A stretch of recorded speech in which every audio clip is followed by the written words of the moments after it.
Hello, everyone, and welcome to Live from the Studio. My name is Jimmy Selesky, and today we're gonna... All right, fine. We'll talk about it. Today, I guess we have to talk about the Stormy Daniels Trump case. So, let's get right into it. Let's get it over with. For those of you paying attention to this show, you may have noticed I don't really talk about this subject that much at all because this case, much like virtually every case that Trump is currently being tried for, strikes me as obvious bullshit.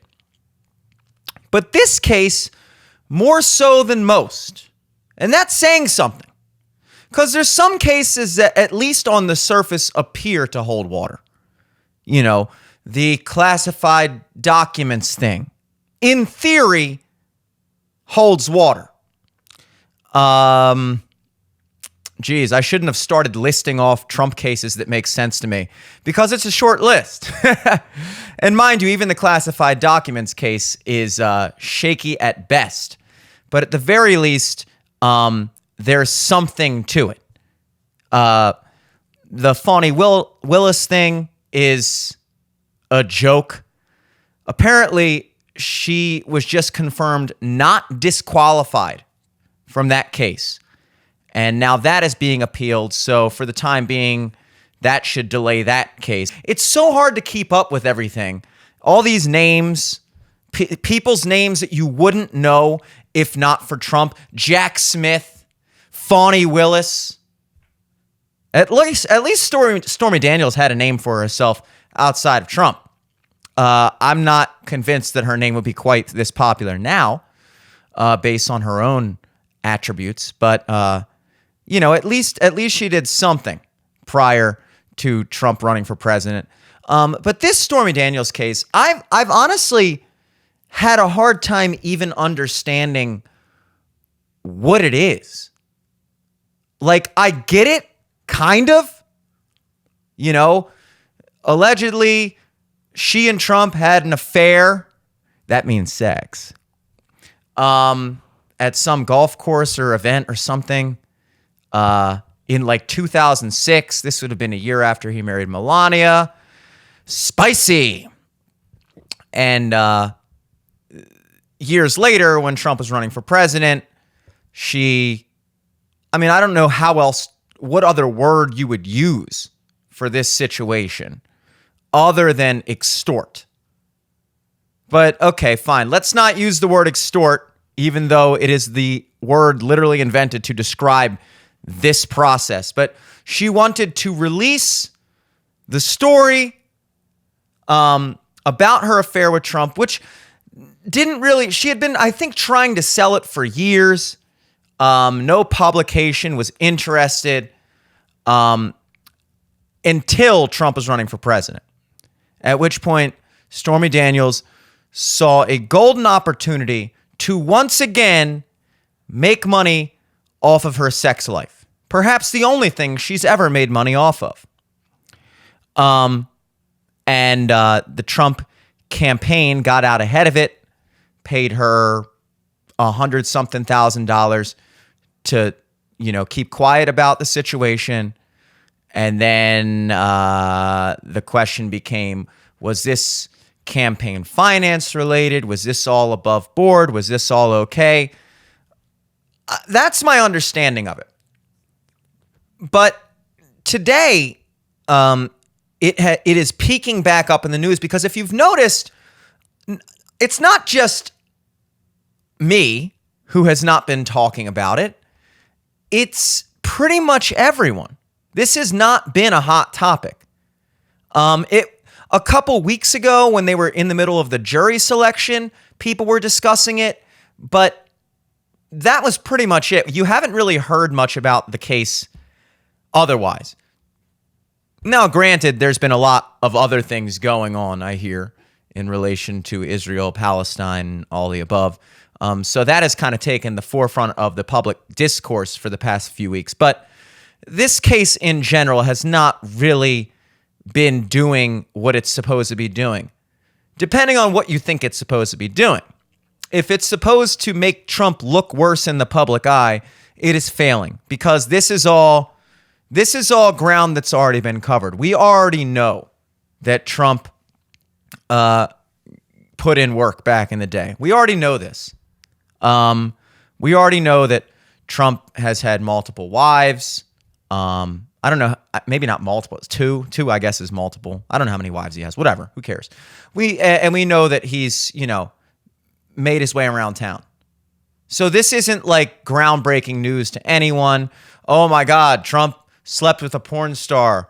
Oh my God, rich billionaire real estate tycoon has an affair with a woman who actively seeks out sex for money. Nobody's jaw is hitting the floor here. So in the eyes of the public, this is like, okay, what else is new, dude? We got college kids setting up new tents on campuses. We got bigger fish to fry here. But what it is accomplishing is keeping Trump off the campaign trail indefinitely. Because one of the most interesting aspects of this case is the fact that he was ordered by the judge to have to be present in court for every single day of this trial. Now, I don't know if that is commonplace for this type of case. I'm not sure. Perhaps it is.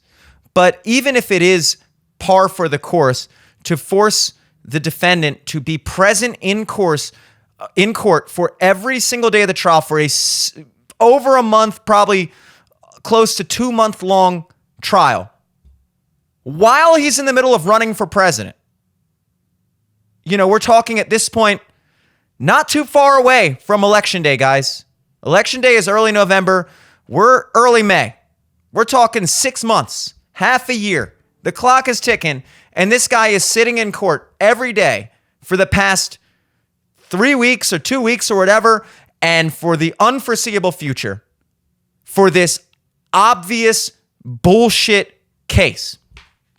So in that way, it is achieving what it's supposed to achieve, because that is ultimately, unless you're not paying attention, what every single one of these cases is aimed to achieve, which is bankrupt Trump into oblivion to undermine his campaign. And if they don't succeed at that, then at least bankrupt him time-wise and take him off the campaign trail, so that he's not able to do the thing that he should be able to be doing right now, which is run for president. But anyway, the reason why it peaked up back in the news today is because Stormy Daniels has taken the stand for the first time. And she testified. So in order to get a more in-depth review of how that testimony went, let's take it to my favorite people ever. They're cool. They're cool though. Breaking Points with Crystal and Sagar. So let's start first in New York, where Stormy... Wait a second. That's not Crystal and Sagar. Where's the hot chick and the Indian guy? Who the hell is this? Oh, Counterpoints. Counterpoints? You guys remember all that show on Nickelodeon? It was like a sketch comedy show on Nickelodeon.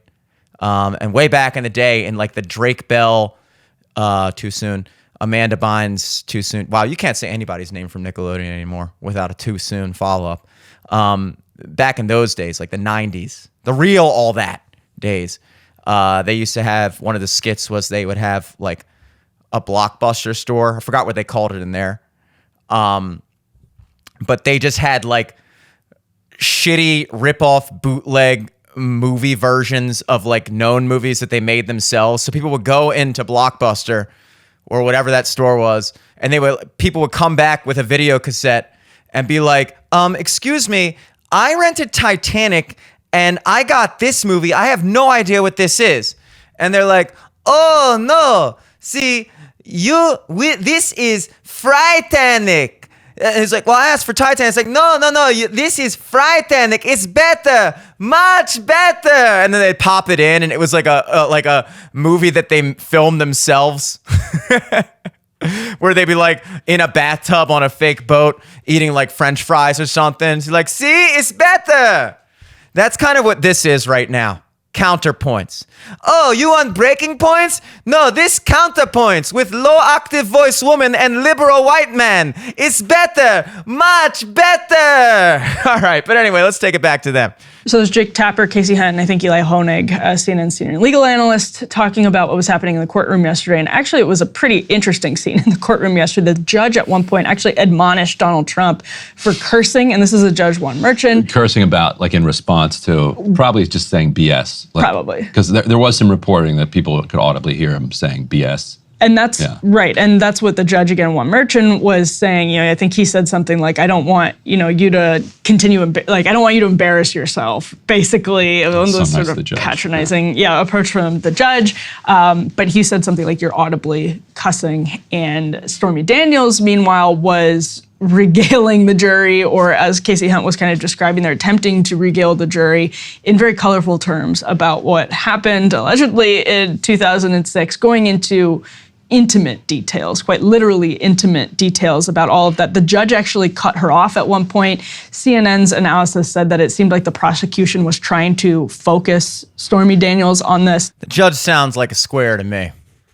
I personally would have let that slide. I would have been interested to know. Now, whether or not Stormy would have been forthcoming about the actual encounter, I'm not sure. I don't think so.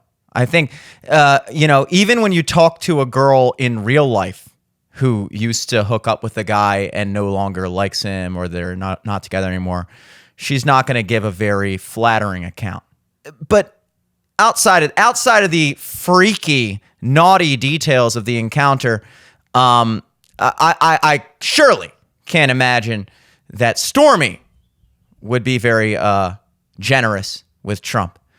I think key takeaways: Stormy, obviously very rehearsed, according to this account, coming in with prepackaged lines, probably like Jimmy Kimmel Tonight Show level lines that she's expecting the jury to be like, ha ha, yeah, fuck Trump.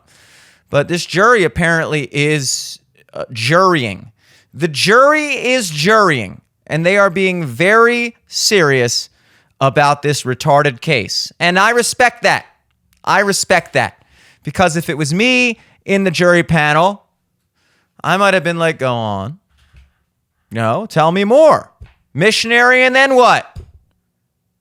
Just missionary? Whose fault is that? I don't know, Storm. Her real name is Stephanie, by the way. I was wondering that. I was like, is this her real name? Because if this is her real name, I demand a mistrial. If your legal name is Stormy, I don't know if you have constitutional rights, but it is Stephanie. So she gets some rights, unfortunately. The whole thing seems to be a sham. Now, I did come across this today, which for a moment made me question even the allegation itself. This popped up somewhere. I don't know where it popped up, but it has been circulating the web. This is a note, an official statement of Stormy Daniels in January 30th, 2018. It says, and I quote, "To whom it may concern," I love that intro. I really do, actually. "Over the past few weeks, I have been asked countless times to comment on reports of an alleged sexual relationship I had with Donald Trump many, many, many years ago. The fact of the matter is that each party to this alleged affair denied its existence in 2006, 2011, 2016, 2017, and now again in 2018. I am not denying this affair because I was paid hush money, as has been reported in overseas-owned tabloids. I am denying this affair because it never happened." Well, that's exactly what a person who's paid hush money would say and should say. So good on you, Stormy. But hold up, we're not done. "I will have no further comment on this matter. please feel free to check me out on Instagram at the Stormy Daniels. Gotta get that in there. Gotta make sure to plug your IG in the official statements, guys, as it's usually overlooked by a lot of people. But you gotta plug the IG in official statements. So I respect that. Make sure you guys check me out at Jimmy Selesky and follow the show on Instagram while we're at it at LFTS Podcast. That is LFTS. An easy way to remember that is it actually coincidentally lines up with the name of the show, Live from the Studio. I didn't even plan that. It just worked out that way. LFTS Podcast on everything, guys. Back to the show. Yeah, so that statement seems to imply that the sexual relationship, the sexual encounter itself never happened. Now, that to me sounds like the hush money talking. Some people I was listening to today cover this topic were saying, well, now I don't know. I'm like 60-40. I'd say I'm like 40% doubting that this happened. I don't doubt that Donald Trump banged Stormy Daniels. I really don't doubt that. Maybe he didn't. I highly doubt he didn't. To me, that question has about the same odds as if you came up to me and said, hey, do you think that skinny black guy over there likes fat white girls? Yes. Absolutely I do. I know so. I know Donald Trump banged Stormy Daniels with 99% certainty. Not just because of his reputation and Stormy's reputation, but also, I don't know, I just personally can't help but feel like you would pay hush money to someone who is telling an obviously false story. For instance, I don't believe he paid E. Jean Carroll hush money about her obviously false sexual assault allegations. I think they wound up settling in court. No, not even settling. I think he was just erroneously found liable for $90 million or something stupid. So I don't know. But he didn't settle. And Donald Trump is known not to settle. He's a known non-settler. He doesn't believe in settling if he's not liable or guilty of something. So the fact that he would agree to pay Stormy any amount of money, that to me says, yeah, her story is true. They did hook up in 2006, and then she saw an opportunity to, publicize that affair. And that would, at the time, probably have had some type of effect on the campaign. I mean, at this point, it would have zero effect on the campaign. And it is currently having zero effect on the campaign.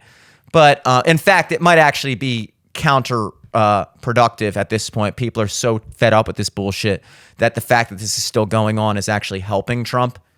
In fact, I definitely feel like that's the case. But in 2016, you got to remember, before 2015, Trump was cool. People liked Trump. Like, everyone liked Trump. He had a TV show that was a hit television show. Every rapper was like, I'm on my Donald Trump shit. Anytime you needed like a celebrity cameo in a movie of like a rich baller ass dude, it was Donald Trump. Like, he was just the boy. He still is the boy, but everyone agreed he was the boy up until about 10 years ago. So people were still getting used to, like, all this stuff came out at once. You had the grab him by the pussy thing. You had them saying that he said all Mexicans are rapists, which is, to me, the most hilarious allegation of all. So all this stuff kind of came out at once, and there probably was a fear in the campaign of like, oh no, we can't have the public find out that Donald Trump, notorious ladies man, had sex with a porn star 10 years ago. That would destroy his campaign. So they paid her money. They paid the bitch What do you want? It's a speeding ticket, man. You fuck around, sometimes you find out. Don't stick your dick in crazy. How many different ways I got to put this, guys? You know, women cost money. And the more money you have, the more money they cost. So just remember that. But you know, so the affair happened, in my opinion. Sure, it's not illegal to have sex with Stormy Daniels.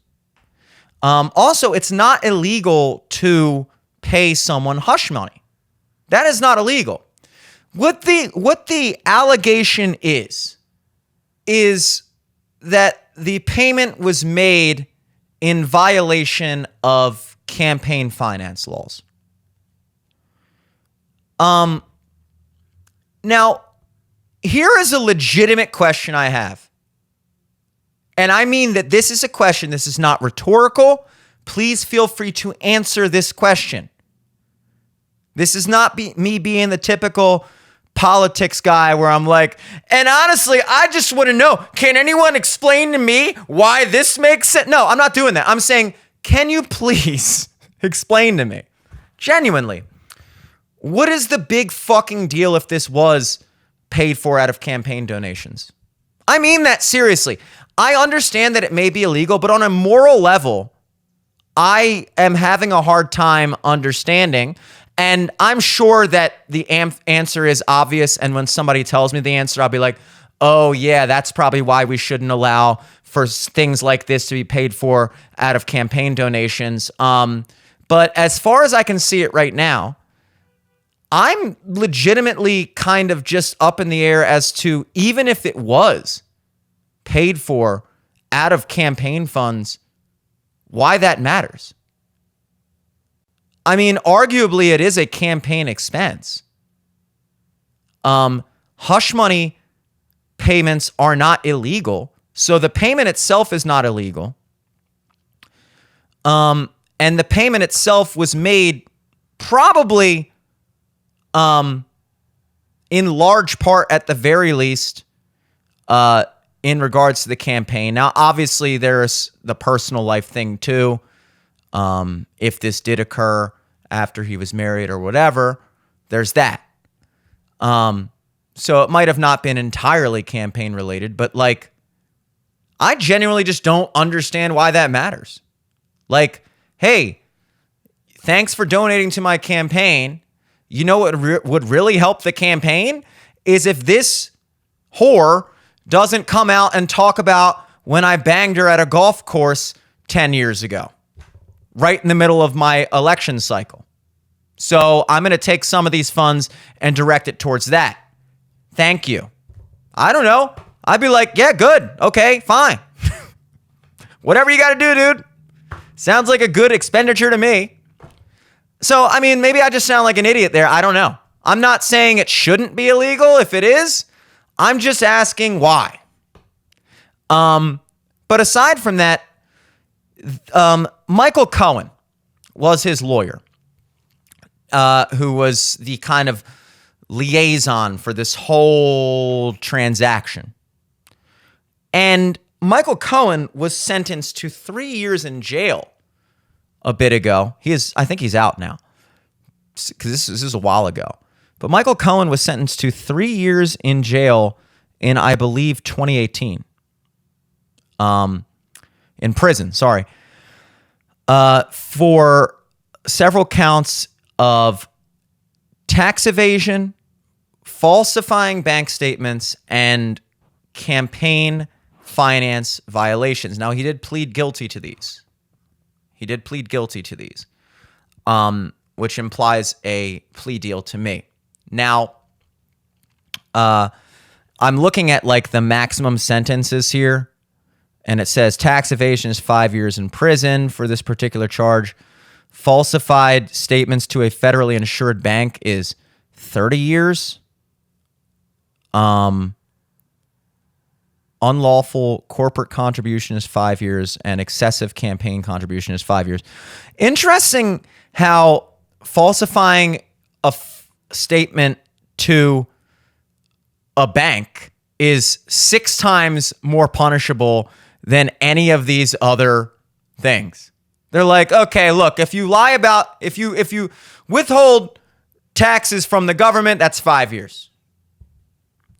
If you over-contribute to a presidential campaign, 5 years. You over-contribute to a corporation, 5 years. But if you fucking lie to the banks, if you lie to our baby banks, you're going to jail for 30 years, pal. Don't even think about it. Lie to the government, but you better not lie to the banks. So I found that interesting. But anyway, this is a plea deal. So he obviously took the plea deal. I'm assuming that's what happens when you plead guilty. And he got 3 years for all that shit. And look, you saw this happen. There was another guy, Papadopoulos or whatever. Some other guy also went to jail for tax evasion. That's like the number one thing you put someone in jail for when you want to get them for something else.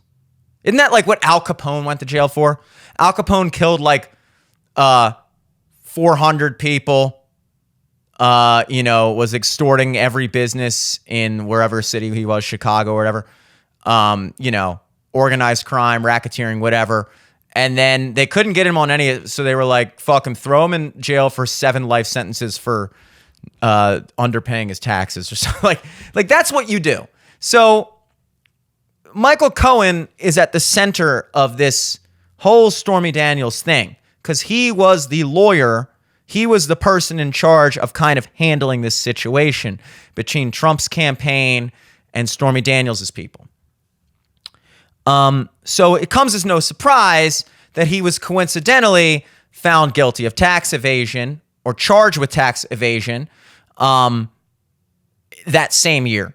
Not any of the other years prior. He had been apparently doing this for 6-7 years, with shell corporations and all kinds of shit like that. I'm not defending any of this. I'm just saying that it seems to me that you can pretty much put anyone away for tax evasion. And if you're listening to this being like, yeah, but I'm not withholding like millions of dollars of taxes from the government though. Like that's different. That's because you don't make millions of dollars, you broke bastard. If you're withholding, okay, if you work at a restaurant, I got in an argument, not really an argument, with one of my friends a while ago about this. I got in a little debate with him about this when we were working in restaurants. And he was talking about how the rich don't pay their taxes and blah, blah, blah, blah, blah. And I was like, okay, dude, we're waiters at this restaurant. We never claim all of our tips. In fact, we claim the absolute minimum that we legally can, because in the state of Maryland, at least, it's probably the case for everywhere, but you have to at least make minimum wage after tips, because obviously servers are paid like $3 an hour. So you have to claim just enough so that you're showing that you made minimum wage for your shift. And that's all you technically have to claim, because otherwise your employer is going to have to add more money to your paycheck to cover that difference. So your employer doesn't give a shit how much you claim in tips as long as you cover minimum wage on average over that pay period, which could be like a 2-week pay period. So whatever. But obviously credit card tips get tracked to some degree, but cash tips, shit like that, go completely under the table if you want it to. And I don't know anyone who doesn't do it completely under the table. And I was basically saying, I was like, dude, you don't claim like pretty much any of your tips. That is like your entire income. So in reality, you only claim to the government about 20% of your actual income. The point being is, if you're the same person now who lies to the government to get out of paying taxes in an effort to save a couple $1,000, what makes you think that you wouldn't be the same person on a larger scale who would lie to the government in an effort to save a couple $1,000,000? Because if you're willing to do that to save a couple $1,000, I don't know what makes you so certain that you'd be way more willing to fork over a couple $1,000,000, by being honest. Now, I'm not saying that's the case for everyone. I understand the argument against it, but the point is, a lot of the people that want to sit there and talk about how the rich don't pay their taxes, motherfucker, you don't pay your taxes, okay? And the only difference between you and the rich are they're rich and you're not. So when you lie and don't pay your taxes, it's not that big of a deal. Not because it's not the same moral conduct, but just because you don't make enough money for it to matter when you lie and cheat. And I'm not saying, hey, I'm self-employed, I do what I do. I'm not pointing any fingers at anyone specifically or saying that I'm above it. I'm just saying let's all just remember what we're talking about. And I'm also not defending what Michael Cohen did. Okay? I am saying that if you wanted to get me, if you wanted to get anyone you know on some level of tax evasion, some form of income that they just didn't report or whatever, either knowingly or unknowingly, the government can do that. And it doesn't come as a surprise to me, and it certainly should not strike you as a amazing, massive coincidence that all the people at the center of these tax evasion cases just so happen to be heavily involved simultaneously in the Trump campaign. So they come after him for tax evasion and falsified bank statements, and they throw in the campaign finance violations, just lump that in there, and then he takes a plea deal to plead guilty to all of it. I'm guessing it's a plea deal, by the way. If that's not the case, don't shoot me in the head, but I'm when you plead guilty, that's what that is, right? So, they lump all that in there. He pleads guilty to all of it because he's facing, decades in prison potentially. And instead he gets 3 years. So sure, okay, yeah, fine. I violated campaign rules too. And now they have that. They came after him for tax evasion and some other shit he did do. And then they throw in the campaign finance violation and hang it over his head and go, you're going to plead guilty to all this, right? Because if you don't, you could be facing a lot of time in prison. He's like, okay, fine. Fuck it. I'm guilty of all of it. And now they can go, see? Trump's main lawyer pled guilty to campaign finance violation. Now, forget about the fact that was lumped in with tax evasion and some other shit that he probably did do and was facing a lot of time for. And we offered him a plea deal that included him pleading guilty to this campaign finance thing in order to get out of decades in jail and substitute for 3 years instead. Forget about that. Forget about that's how he pled guilty to this thing. But let's just focus on the fact that he did, in fact, plead guilty to campaign finance violation. Okay, so let's look into that case. What exactly was that case? What were the allegations as it pertains specifically to the campaign finance violations? And so this is written in very legalese terms, legal mumbo jumbo. This is from the Southern District of New York, United States Attorney's Office. So this is written by the U.S. Attorney himself, Captain America. And I'll summarize the first bit before we get to the part I really want you to focus on. And it's essentially what we already covered. Stormy Daniels, as a publicist, is trying to sell this story of hers to publishers, magazines, things like that, news outlets, whatever, in exchange for money, obviously.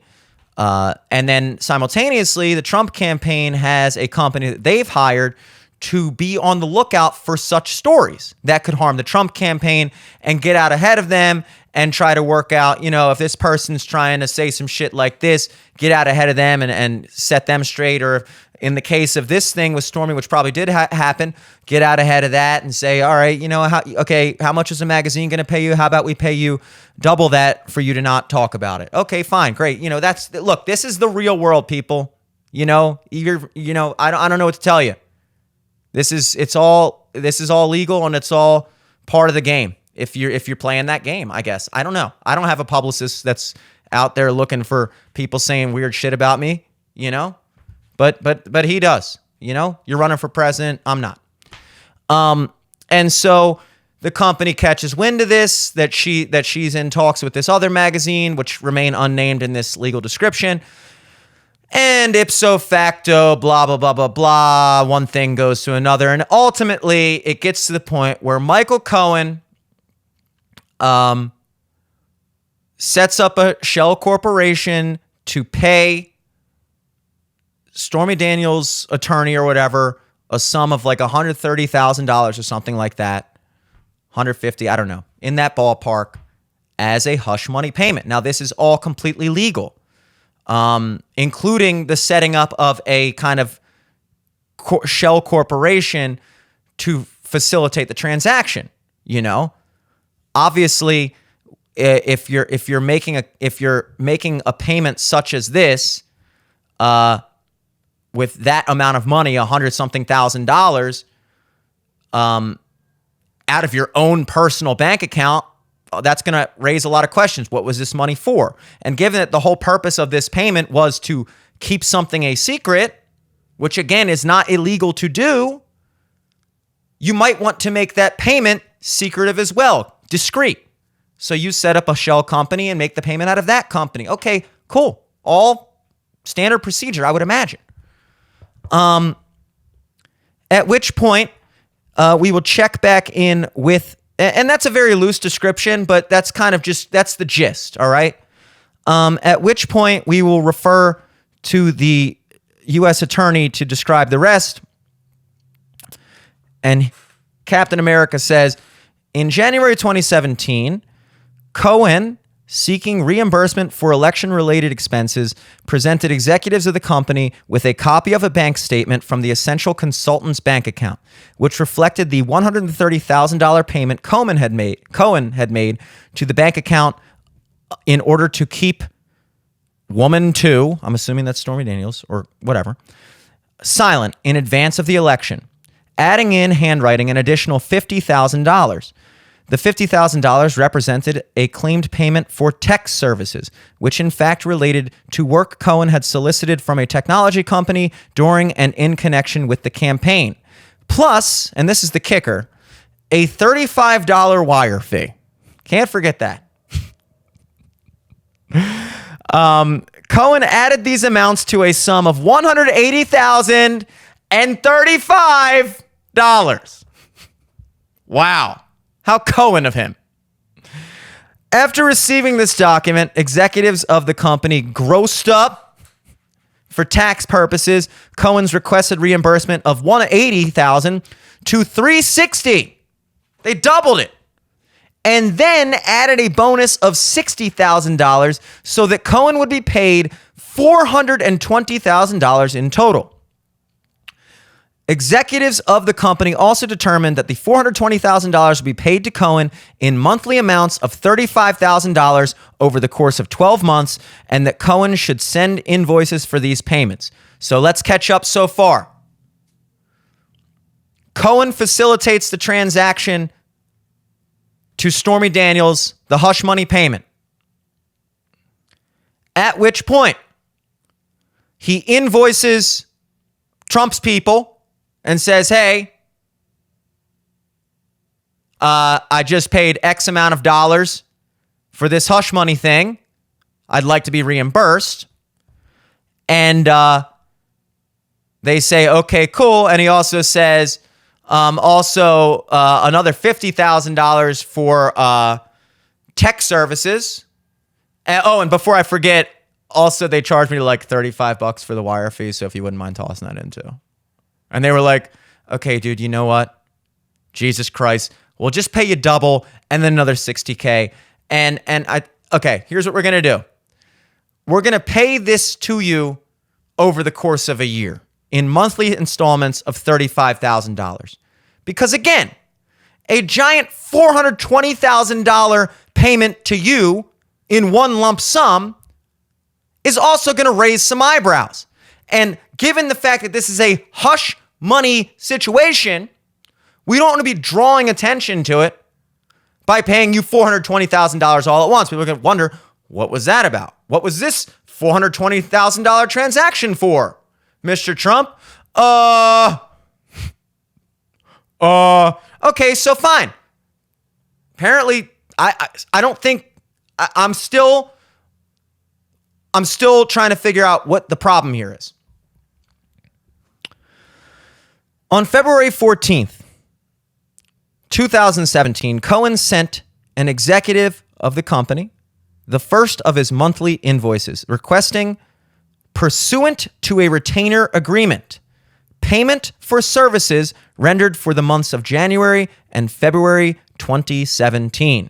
So that was what he requested in quotes as what the purpose of this payment was that he's invoicing them for. The invoice listed $35,000 for each of those 2 months. Executive 1 forwarded this invoice to another executive of the company, Executive 2, that's his legal name, the same day by email, and it was approved. Executive 1 forwarded that email to another employee at the company. They don't say his name, but I'm going to imagine Executive 3, stating, quote, please pay from the trust. Post to legal expenses.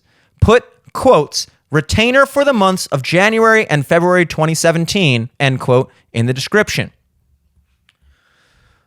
Throughout 2017, Cohen sent to one or more representatives of the company monthly invoices which stated, quote, pursuant to the retainer agreement, kindly remit payment for services rendered for the relevant month in 2017 and sought $35,000 per month. The company accounted for these payments as legal expenses. In truth and in fact, there was no such retainer agreement, and the monthly invoices Cohen submitted were not in connection with any legal services he had provided in 2017. And finally, during 2017, pursuant to the invoices described above, Cohen received a monthly $35,000 in reimbursement, totaling to $420,000. So, the issue here appears to be that Michael Cohen was being reimbursed for this hush money payment and the services therein in the form of $35,000 monthly installments over the course of a year, which were being put in the books as retainer fees. Retainer being the fee you pay to keep a lawyer working for you. When in fact, this was not for his legal services. This was a reimbursement for the hush money payment. And I guess on the wire transfers, he had written for retainer. So they pretty much made it a thing, like, we're going to say all this is for retainer fees. I'm still at a loss as to what's wrong with that. What are you supposed to put on the transfer form? For hush money payment? Wire memo. For telling Stormy Daniels not to talk about when she had sex with Donald Trump in 2006. Is that what you're supposed to write on the thing? The whole purpose here is hush money, okay? Why would I incriminate myself on the goddamn bank form? What does the bank give a fuck for? What is with the banks needing to know everything since when? All right? Hey, I am authorized to make transfers out of this account. I want you to transfer this much money to this guy, and the bank goes, for what? For a fucking retainer. Fuck you, buddy. Show me the line, I'll sign it. The hell are you asking all these questions for? And now all of a sudden, you put retainer on there because you're paying a lawyer and that makes sense? And again, because the alternative, if you were being honest or transparent, would be for hush money payment. Well, that kind of defeats the purpose of a hush money payment at that point, right? That's like Venmoing your drug dealer for cocaine. The only difference between that and this is buying cocaine is illegal. Paying someone hush money isn't. So this is a legal transaction that was put in the books as a different kind of legal transaction. That's essentially like me Venmoing you for a beer when in fact you bought me a shot. Someone call the police. Yes, in this Venmo memo, you clearly have a beer emoji, and it would appear to me that you're holding a shot of Evan Williams. Can you explain this? Take me away. Who gives a fuck? But, again, this being probably the most bullshit of all the charges in Michael Cohen's case was lumped into the other charges, which were, I'm assuming, more legitimate, like tax evasion and falsified statements to the bank. And therefore, he pled guilty to it regardless. And And in the case of Trump's situation, which is obviously the same scenario, but according to Trump's liability and responsibilities or whatever, I'm still I guess they're trying to prove that this was a payment made out of campaign funds. I don't know. I don't see why it matters personally, but apparently it does. Even so, that's, I guess, what we're trying to get to the bottom of. They're also alleging that this is some form of illegal like it was an over contribution because there's a limit to how much an individual can contribute to a presidential campaign in one time period. And they're saying that basically by Michael Cohen making a payment to Stormy Daniels on behalf of Donald Trump, that this was in effect a form of campaign contribution, which would maybe make sense. In fact, no, you could definitely make that argument. If you owed me $20 and I said, well, I tell you what, why don't you just buy me lunch? And lunch is $20. I mean, that's essentially the same thing. Otherwise, I would have paid $20 towards lunch. But instead you did. So in me saving $20, I've made $20. Money saved is money earned, right? So you could certainly make the argument that by Michael Cohen making a payment on behalf of the Trump team, whatever, on behalf of Trump, was some form of campaign contribution. However, he's being reimbursed for it. So Trump's paying him back. I don't think you pay back campaign contributions, do you? I don't think a donation implies that you're going to pay me back this donation. It obviously implies you're going to, enact policies that benefit my business or whatever. That's why would anybody donate to anybody if that weren't the case. But in terms of like a donation, you can't really make the argument that someone working for Trump, Cohen, working for Trump, made a payment on behalf of Trump and was subsequently reimbursed for it. And now they're pitching that as an illegal campaign contribution and violation of campaign finance laws.